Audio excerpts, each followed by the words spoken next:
Hello दोस्तों, NHPC का detail analysis video में हम करेंगे। क्वार्टर 3 के रिजल्ट बाहर हुए हैं, इंटरिम डिविडेंड अनाउंस हुआ है, उसको डिस्कस करेंगे। वैल्यूएशंस, बिजनेस, सब कुछ डिटेल इस वीडियो में करेंगे दोस्तों। और सबसे पहले डिविडेंड से शुरुआत करते हैं। ₹1.40 इंटरिम डिविडेंड एनएचपीसी की तरफ से आ रहा है और 22 फरवरी एक्स डिविडेंड डेट है। और जो एलिजिबल इन्वेस्टर्स हैं उनको पेमेंट मार्च 12 या उससे पहले हो जाएगा दोस्तों। तो डिविडेंड का कैसा हिस्ट्री रहा है, तो देखिए साल में 2 बार डिविडेंड आ रहा है। एक यही फरवरी के टाइम में, लास्ट टाइम भी वही फरवरी में आया था, और फिर फाइनल रिजल्ट के समय में, मतलब फाइनल रिजल्ट अप्रैल मई में आ जाता है, लेकिन एक्स डेट रिकॉर्ड डेट आते आते अगस्त महीना हो जाता है। तो लास्ट ईयर टोटल ₹1.85 का डिविडेंड था। अच्छा, लास्ट ईयर इसी फरवरी के टाइम में कितना था? ₹1.40 का डिविडेंड। इस बार भी आप देखेंगे कांस्टेंट सेम डिविडेंड है, ₹1.40 का डिविडेंड है। और उससे पहले जो फाइनेंशियल ईयर था ₹1.81 का डिविडेंड था। तो ₹1.81 से ₹1.85 और अभी ₹1.40 का डिविडेंड है। और फिर फाइनल डिविडेंड क्या आएगा वो फिर हमको अप्रैल मई में पता चलेगा, आएगा नहीं आएगा, सब डिटेल्स हमको बाद में पता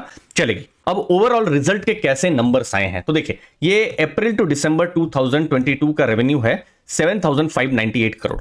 लेकिन हम कंपेयर किससे करेंगे? अभी जो रेवेन्यू जो फाइनेंशियल ईयर चल रहा है, मतलब अप्रैल टू दिसंबर 2023, 6,753 करोड़, मतलब 11% रेवेन्यू डाउन हुआ है और क्वार्टरली 25% डाउन हुआ है।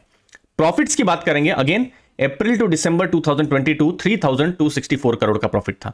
इस बार अप्रैल टू दिसंबर 3,046 करोड़ का प्रॉफिट, मतलब प्रॉफिट 6.6% डाउन हमको देखने को मिल रहे हैं। और जो बड़ा इंपैक्ट पड़ा है वो क्वार्टरली प्रॉफिट्स में पड़ा है। आपको मैं यहां बता देता हूं, ये देखिए क्वार्टरली प्रॉफिट दिसंबर 2023 में देखिए कितना 628 करोड़ दिखा रहा है। ओके, और अगर आप देखेंगे लास्ट ईयर दिसंबर 2022 में देखिए 776 करोड़। तो प्रॉफिट्स एक्चुअली में Q3 में एक मेजर डाउनफॉल देखने को मिला है। अब ये क्यों हुआ है, तो देखिए एनएचपीसी के बहुत सारे हाइड्रो प्रोजेक्ट्स हैं, तो उसमें से कुछ प्रोजेक्ट्स एक्चुअली में तीस्ता नदी के पास में है। अब तीस्ता रिवर पे अक्टूबर के महीने में फ्लैश फ्लड्स आए थे, मतलब बाढ़ आ गई थी। अब बाढ़ आ गई थी तो क्या हुआ था, लॉसेस हो गए थे। अब वो जो लॉसेस है वो इंश्योरेंस से तो वो कवर अप हो जाएंगे, ठीक है। कंपनी के जो भी बहुत सारे एक्सपेंसेस भी इसके लिए बढ़ गए थे, तो इंश्योरेंस से वो लॉसेस कवर हो जाएंगे। लेकिन इससे अभी का जो जनरेशन का जो बिजनेस है, प्रॉफिट के नंबर्स हैं, वो अचानक से ऑलमोस्ट 30% के आसपास हमको देखने को मिल रहे हैं, क्योंकि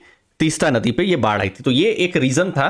तो इससे इतना पता चलता है कि कोई फंडामेंटल रीजन के कारण से इतना बड़ा नुकसान नहीं हुआ है। एक जेन्युइन, मतलब ये तो देखिए बिजनेस के कंट्रोल में नहीं है ना, कि किसी भी नदी में एक बाढ़ आ जा रही है। तो ये इसके कारण से जो बिजनेस है वो इंपैक्ट एनएचपीसी का हुआ है। अब बिजनेस को और डिटेल में समझेंगे, डेट, फाइनल एनालिसिस सब कुछ हम करने वाले हैं। लेकिन उससे पहले दोस्तों, आप हमारी वाइब्रेंट 4,350 से ज्यादा की कम्युनिटी को ज्वाइन कर सकते हैं। ये हमारा टेलीग्राम ग्रुप है, फ्री ग्रुप है, जहां पर personal finance, financial freedom, passive income, business analysis और latest mutual fund related content detail में आते रहते हैं। ये टेलीग्राम ग्रुप में मुझे उम्मीद है आप ज्वाइन करेंगे तो आपको भी वैल्यू जरूर मिलेगी दोस्तों।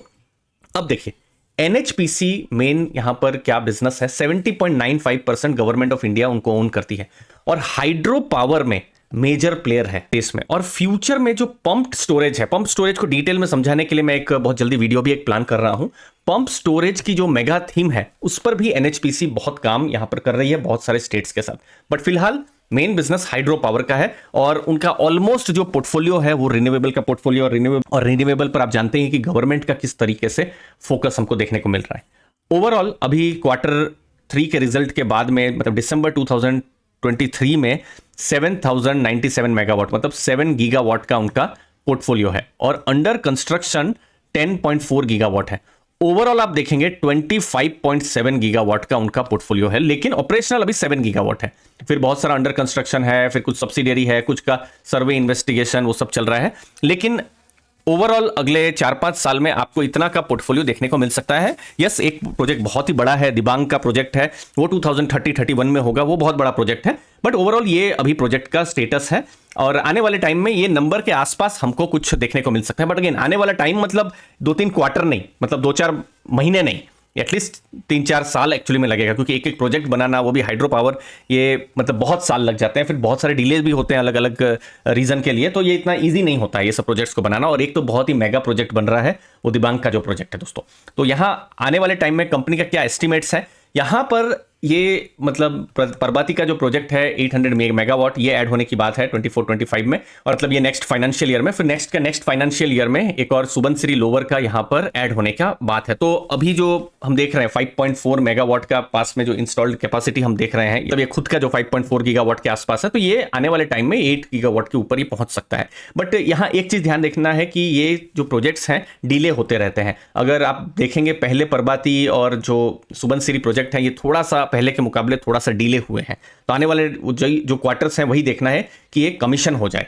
ठीक है, अब किस तरीके से क्रेडिट रेटिंग है, डेट टू इक्विटी आप देखेंगे 0.79 का हमको आपको देखने को मिलेगा, और क्रेडिट रेटिंग जो बिल्कुल अभी क्रेडिट रेटिंग हमको अभी अगस्त 2023, ऑलमोस्ट 6 महीने हो गए हैं जब से हम ये वीडियो बना रहे हैं, लेकिन आइडिया आ जाएगा AAA का रेटिंग है। AAA मतलब आप सोच सकते हैं कि ये बेस्ट रेटिंग है, मतलब उन्होंने सोच लीजिए कहीं से भी लोन लिया है या बॉन्ड्स के जरिए पैसे उन्होंने रेज किए हैं, तो उनकी एबिलिटी है, स्ट्रॉन्ग एबिलिटी है पेमेंट कर पाने की। तो ये स्ट्रॉन्ग नंबर हमको देखने को मिल रहे हैं। अब वैल्यूएशन को भी देख लेते हैं, तो देखिए ये NHPC मार्केट कैप 93,000 करोड़ है, करंट प्राइस एक शेयर का 92.8 है। तो यहां मैं इंडस्ट्री पी नहीं, स्टॉक पी देखता हूं, मतलब 1 रुपीज प्रॉफिट पे मार्केट 25 का वैल्यूएशन देने के लिए रेडी है। हिस्टोरिकली क्या पीई रेशियो उनको मिला है, 10 ईयर का डेटा लेते हैं तो मीडियन पीई 10 के पास है, और अभी कितना है 25 है। इनफैक्ट आप देखिए कुछ टाइम ऐसे आए हैं, जैसे मार्च 2017 में देखिए 16-17 का पी आपको देखने को मिला है, लेकिन 2018, 19, 20, 21, 22 सडंग आपको यही देखिए, यही आपको 8, उसके बाद आप देखिए 8 के आसपास ही पी देखने को मिलेगा, लेकिन अभी ये देखिए अचानक से 25 का पी हो गया है, मतलब हिस्टोरिकल लेवल से महंगा है। प्राइस टू बुक कितना है 2.39, 10 ईयर का क्या प्राइस टू बुक है तो देखिए 0.9 है। अगेन देखिए ये अलग अलग टाइम में 2019 में देखिए 0.8 है जब कोरोना नहीं था, 2017 में कुछ डेटा मैं ले रहा हूं अगस्त 2017 जैसे 1.1 का, और अभी आप देखेंगे थोड़ा ज्यादा है। लास्ट ईयर भी देखिए 2022 में भी देखिए 1 का प्राइस टू बुक उनको मिल रहा था। अब इस केस में क्या हो गया है कि कंपनी अपने हिस्टोरिकल लेवल से उनको हाई वैल्यूएशन मिला है। यहां दो थॉट प्रोसेस अगेन यहां हो सकते हैं कि उनको मिलना चाहिए क्योंकि बहुत ज्यादा उनका ग्रोथ होने वाला है, उनका ऑलमोस्ट 7 गीगावाट का 25 गीगावाट का पोर्टफोलियो होगा और रिन्यूएबल पर, पंप स्टोरेज पर एकदम थीम है, तो इसलिए मिलना चाहिए। एक थॉट प्रोसेस है। दूसरा थॉट प्रोसेस ये भी है कि नहीं, हिस्टोरिकल लेवल तो 1.5 मैक्सिमम उतना ही गया है, तो हिस्टोरिकल लेवल तो 1 ही उनको मिला है या 1 से कम मिला है, तो ज्यादा से ज्यादा 1.5 जाना चाहिए, इतना 2.5 नहीं जाना चाहिए। तो ये एक चीज है, लेकिन हिस्टोरिकल लेवल से थोड़ा महंगा हमको NHPC का वैल्यूएशन दिख रहा है दोस्तों। तो लास्ट में क्या इंपॉर्टेंट चीजें हैं, जो प्रोजेक्ट्स हैं उनके कमिश्निंग में थोड़ा सा डिले हुआ है, ये फ्लैश फ्लड्स के कारण भी थोड़ा इंपैक्ट पड़ा है। ये आने वाले जो क्वार्टर्स हैं देखना है कि कुछ कमीशन यहां पर हो जाए। अब आने वाली एक मेगा थीम है पंप्ड स्टोरेज। यहां पर मैंने देखा है कुछ स्टेट गवर्नमेंट के साथ, जैसे आंध्र प्रदेश है, महाराष्ट्र है, मध्य प्रदेश, और भी बहुत सारे स्टेट गवर्नमेंट्स हैं, उनके साथ उन्होंने बहुत सारे MOU साइन किए हैं। अब यहां पर किस तरीके से बिजनेस बन सकता है, ये आने वाले सालों में बहुत बड़ा एक मेगा थीम जैसा रह सकता है, देखने जैसी चीज रह सकती है, और यहां पर भी कंपनियां अगर प्रॉफिट्स कमा सके तो बहुत अच्छा हो सकता है।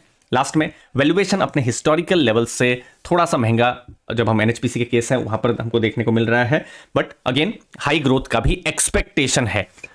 लास्ट में कुछ एग्जीक्यूशन पर नजर बिल्कुल रखनी है, क्योंकि डिले बिल्कुल यहां पर प्रोजेक्ट्स यहां पर होते रहते हैं, और एग्जीक्यूशन इसलिए इंपॉर्टेंट है क्योंकि कुछ भी इन्वायरमेंटल कंसर्न आ गया तो उसके कारण से प्रोजेक्ट्स थोड़ा सा रुक जाते हैं, तो वो सब चीज की रिस्क जो है इन बिजनेसेस में रहती है दोस्तों। मुझे उम्मीद है आपको वैल्यू मिली होगी। आपके समय के लिए बहुत बहुत धन्यवाद। थैंक यू दोस्तों।